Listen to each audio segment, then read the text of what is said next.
Welcome back, everybody, to a special Warp World episode of World 1-1. This is the shit that we do when there's, special news stuff like the Nintendo Directs or press conferences, anything of the sort. So we're back again today, covering the Splatoon 2 Nintendo Direct that came out. Giving us our last hurrah of information on the game, likely before we see it launch later this month. Not a whole lot of really big new news. We saw a little bit of new information on how the mobile app will work with Splatoon 2, but nothing really in regards to the actual online service that Nintendo's been talking about that got pushed back to 2018.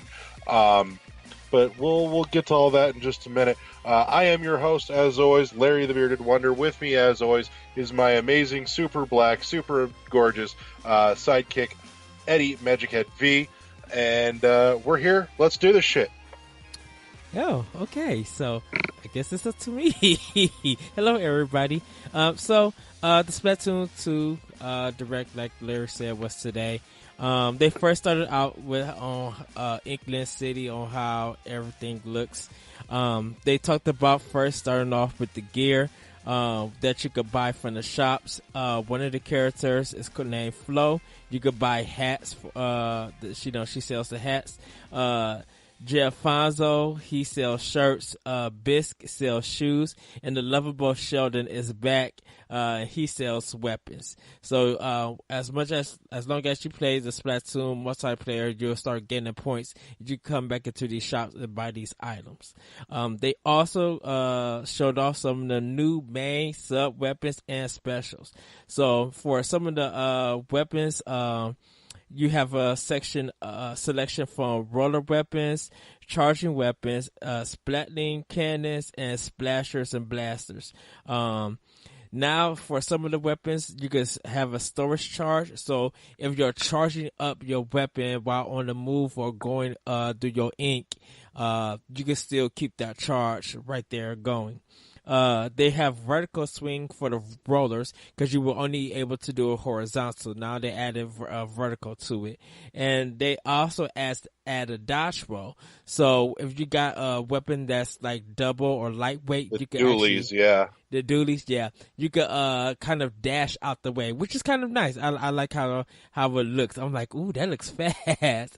So those are just some of the categories that they have for the weapons. So it's kind of, stuff that if you played the first Splatoon, they kind of reintroduced and showed everybody like what kind of weapons are in this game. And there will be new weapons coming on, but we'll talk about that later. Any thoughts, Larry, on that first section on what they showed? Most of it felt pretty iterative. Nothing felt really super new or revolutionary. Just, here's some more depth to what we started with.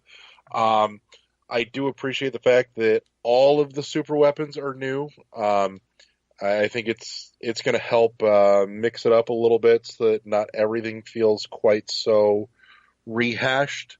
Obviously some of the rest of it does feel a little recycled, but it's hard to complain when it's still something as good as Splatoon. Mm-hmm. I'm curious to see how different some of the new weapons feel, like the dualies, or the vertical roller that has a little extra distance when it comes to splashing ink down. Some of the sub weapons and some of the supers did look really neat. Like the thermal ink looked pretty cool, as well as the high pressure that lets you shoot through walls. So, like I said, some of the new stuff does look really cool, but there's nothing that felt, at least in terms of your basic mechanics, super revolutionary so much as evolutionary. And it's a good way to introduce new players who never got the chance to play the first Splatoon. So they could, kind of, explaining this is how the game works. Even when they're talking about, like, the game is about you taking over territory, covering as much land as you can, instead of, defeating your opponents. Turf Wars. This block belongs to the Crips. What? Oh, wow. So some of the new weapons that they introduced, Clash Blaster. It's a short range but powerful to keep enemies at bay. So it's kind of like a little gun that it shoots short, but the impact is really big and really heavy. It has like a what else is big and heavy? Arby's burgers. Well, Arby's Meat Mountain maybe, but I was just going to generally make fun of my weight. Oh, your weight is just yummy altogether. That's not what my physician says. We'll talk about that later. No, we won't. yes, because I got yelled at by a certain person after I asked a certain question about you. And I was at home cracking up. It was so funny. I'll let you know after the podcast. Flings a roller. It does horizontal swings, which are fast, but the vertical takes longer, but it spreads more ink. So this is one of the new weapons that does horizontal and vertical. GoodTuber. I thought this was such a cute name. GoodTuber. I was just like, is this playing? It sounds a little inappropriate. If we're being honest. I mean, it does, but. It does, but I was thinking about it. I'm just like, are they making fun of like a YouTuber with a GoodTuber? I was just thinking of that. Now that she's making it to that little version. I'm not making it into anything. I'm just saying, you say it out loud and it feels a little inappropriate. That's all. Okay. With the GoodTuber. Not my fault. I didn't name it. I just call it like I see it. With the GoodTuber, you can hold a charge for extremely long time. So, while you're charging it that also feels a little inappropriate to say out loud. Oh, wow. Oh, wow. Let me move on. No, but with the GoodTuber, when you're charging it, you could go through. I can't take it seriously when you say it. I'm sorry. You could go through. I will never be able to take that seriously. Oh, wow. When you have your charge, you could go through the ink and get to wherever you need to. And then, oh my goodness, I can't believe I'm going to say this. When you get to your position, you can release it. Yep. I don't even have to say anything. You already know. That's why. That's just like, oh my goodness. As soon as you knew what was about to happen, you knew. And don't forget, what the end result would be. And don't forget, the GoodTuber covers a lot of land, so the way that it just splats out and just, oh goodness, I can't with you. So the Dapple. This occurs to me. I don't think I have recalled seeing any. It has to exist. Rule 34 says it has to exist. I just don't remember seeing any Splatoon stuff being Rule 34. But it's got to be. Now I've got to look. Now I've got to find out for sure. Oh my goodness. Well, the Dapple Doolies, they're lightweight. They're double guns. They're lightweight, which allows you to dodge quicker. So this is one of the weapons that you can dodge left and right. I don't think you can dodge backwards. It just showed that they was going left and right. So what the hell do you have to dodge backwards for? Three out of four directions. You're good, I swear. I mean, some people dodge backwards. I mean, it's not like a back roll or anything, but there are some games where you could dodge backwards. Because I think in Devil May Cry or DMC, you could dodge kind of like backwards, like do a quick dash. You can do that with God of War 2 and a whole bunch of others. I'm just giving you shit. I'm going to get you. Bring it. When I come next month, I will. Yeah, you gonna come with your GoodTuber? Yes. I got a lot of goo to shoot you with. Oh my goodness. Oh, this went downhill real quick. Where's Adrian when we need him? Damn it. He's enjoying his time. Let's get back to this direct. We'll talk about him later. That was just some of the weapons that they introduced. The other weapons, they went into sub weapons, like the auto bomb. It hunts down a player, so it's kind of like almost, a You remember homing the missile. bombs from the old original Mario movie? It's like that. They just Yeah. walk.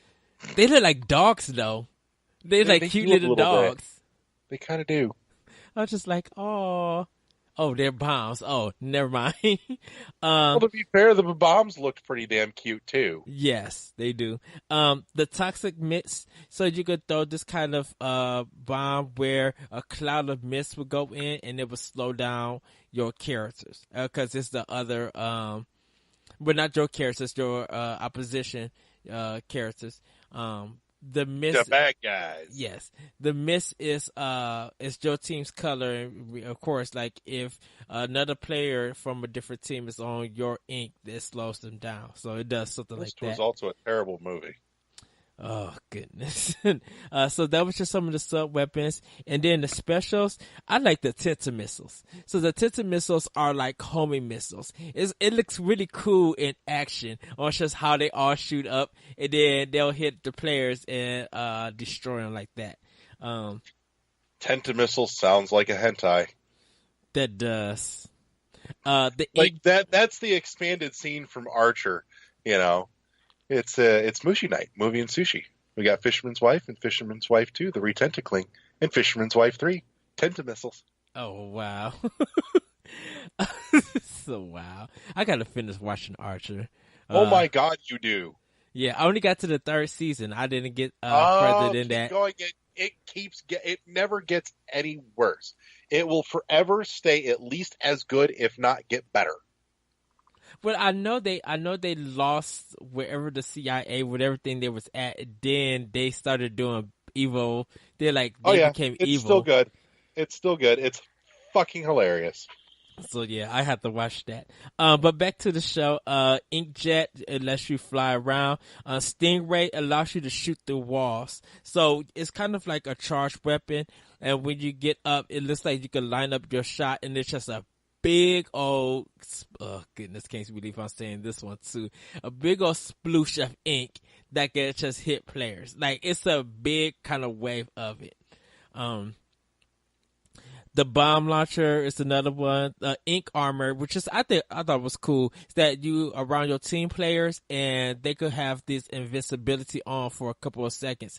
So you Ink armor looks awesome. Yeah, so you can hit your other opponents and they can't, defeat you or stop you or anything.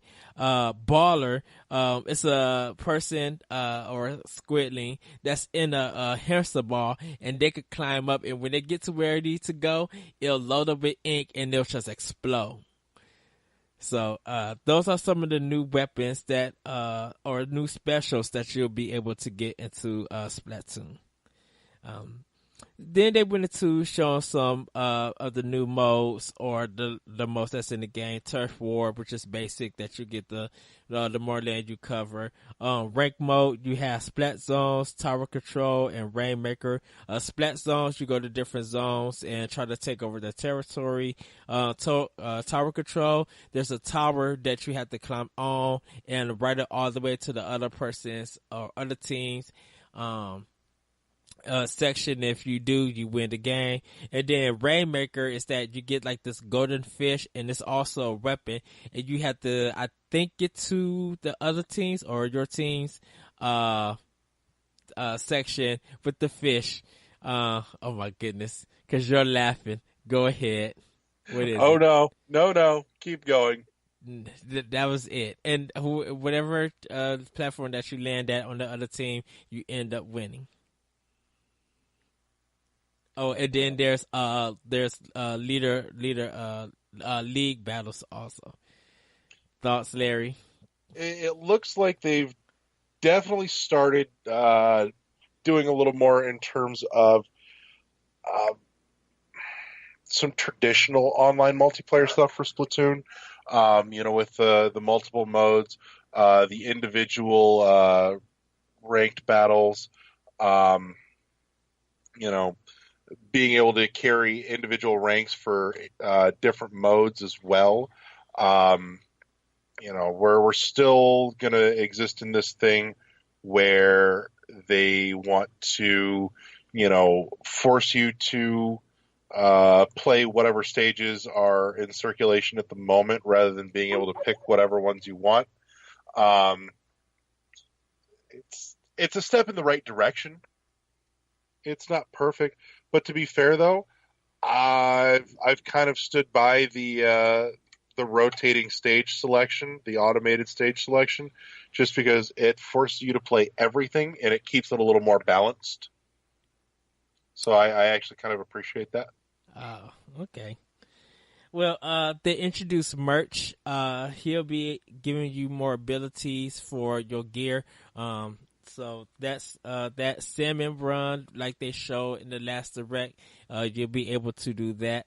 Splatnet. Salmon Run looks exciting. Salmon Run's another one of those things where it looks like they've been paying attention and they're adding in another more traditional, multiplayer affair with a horde mode style game. Yes. So, Splatnet 2 is their online app that they will have. So you could check leaderboards. You could kind of get gear all in a sense, or see what gear is like really good.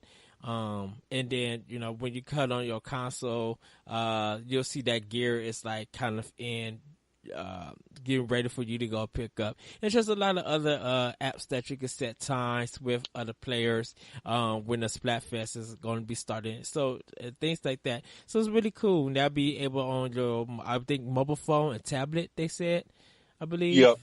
Okay.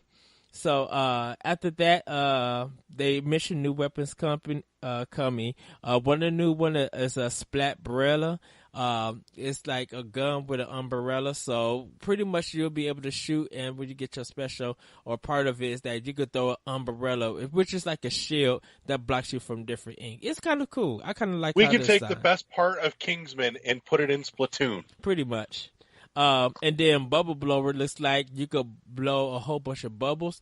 And then the way that it looks, that like you blow the bubbles, and I'm assuming the bubbles somehow land on, because there was like, it just got bigger on the ground, and you just shoot the bubbles and it covers more land and attack your players. So that's the way I'm assuming that's how it works.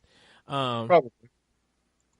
So they mentioned new content for a year and the Splatfest for 2 years. So there's a more longevity with this game for content and for the Splatfest. Unfortunately, last time when Splatoon came out, there wasn't a long Splatfest for it. Like, I think it was like maybe 4 or 5 months that they did it, and then it stopped.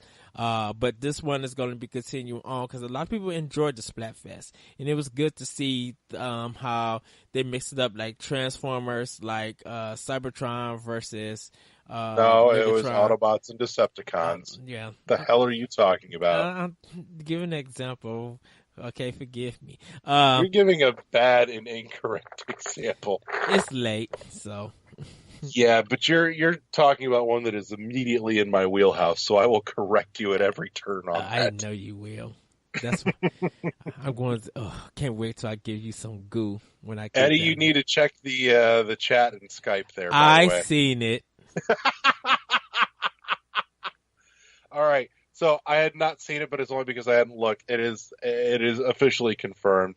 Splatoon has definitely been Rule 34. Oh, that was that for when the first game came out. I'm sure that it was. I just hadn't given it any thought until we were talking about it, and then I just had to confirm it to be sure. Okay. That was it. It's there. It's official. They showed off the 2 hostesses of this game, Pearl and Marina. They have a show called Off the Hook, so they're kind of the new ones.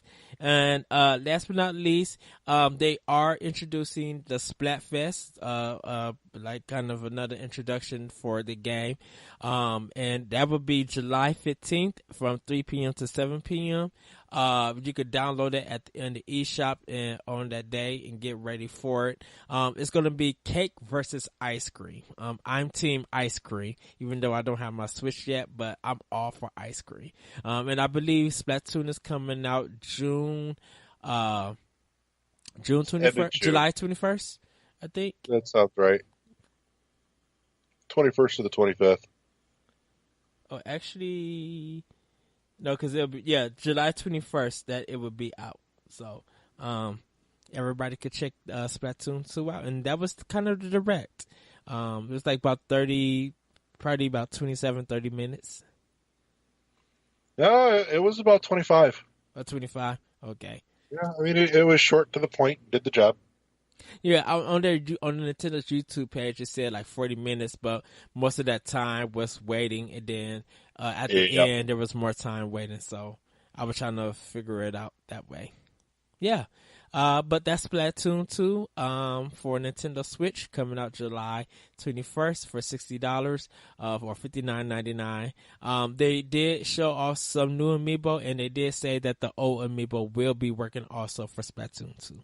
So they also showed off a little bit of the single player, and they kind of hinted at some more things that's going to be coming. They also showed new stages.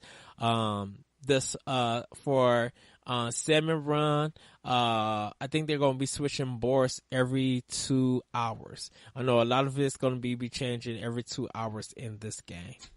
So. Yep. And they also mentioned that you could do some of the league, and I think you could also do Salmon Run with your whole team. So if you got like your friends that you guys are online, you could go to different modes all together. You won't be switched up. Yep. So there definitely seems to be more in terms of being able to put together teams and playing together with your friends rather than just kind of it being a random hodgepodge like it was when you were dealing with the original Splatoon in its early days. Yes. So, looks really good, very promising. They didn't show the box art. It's not perfect, but basically you can definitely tell they're taking steps to get their shit together. Right. And just like the first Splatoon, over time it's going to improve. So, yeah, I'm looking forward to it when I get my Switch. I'll be working on that starting tomorrow. Hopefully we have one more left and I could put it on layaway and start getting it. Well, yeah, I'm trying to. Gotta have it before October. No, I gotta actually have it before September. Kind of need a new 3DS too. I'm ready to get that. Because when Samus Returns come out, I want to be ready for that. Do you want like a new 3DS or just like a 3DS? The new 3DS. Okay. Yeah. I have my Legend of Zelda one, but I'm ready for an upgrade for it. Right. So. Yeah, because I got to get when I get the new 3DS, I got to connect it to my new, I got to connect it to my like Wii U and my Nintendo account. So when I start buying games, I can get points on there. Because my 3DS that I have is for another account. But I'm not really using that one for Club Nintendo, or my Nintendo, I should say. I'm using my optional opinion, I should say. Yeah. Moniker. But yeah, Splatoon 2. Yeah, it was nothing terribly shocking or earth-shattering. That it didn't feel like a lot of information that we didn't already know, but it was probably the most put-together presentation of it. Mm-hmm. I'm a little bit sad, and my wife is like really sad that there's still no talk of like single system multiplayer. That's a little disappointing. Or like one system is 4 players. Even just 2 players. Let me just play Splatoon on the same system with my wife. I think it's because of since it's such majority of it is an online game. and definitely for people who are going to be doing tournaments and stuff, they probably felt like it's just better to have that single thing to your screen, because there's so much going on. It would be hard if you got a split screen and another person can't see the view of that area. So I'm like, you got a bigger screen to see what's going on, so you can make your decision on where to attack and where to put your paint and stuff at, and your strategies. A split screen would have kind of ruined that in a sense. Yeah. Well, maybe, a co-op even would be nice, but like I said, it's one of the things that felt like it was missing from the last one, and it still feels like it's missing here. Well, yeah, but there should be a way. There needs to be a way. But yeah, that's it, everybody. That's the Splatoon Direct. Larry, any plugs or anything? Nah, I've decided I'm going to quit doing plugs on Warp World shit. We get enough of that crap week to week. Well, you guys can find me on Twitter at that retro. You don't listen to me. What? That was you. I asked you for plugs, not me. You guys can find me on Twitter at that retro code, because I want to hear what you guys think about the Splatoon Direct. So follow me there and hear more of World War One Podcast at ShoutEngine.com. All right, kids, that's it. We'll be back on Monday with another episode. And with that, everybody, we are out. Good night.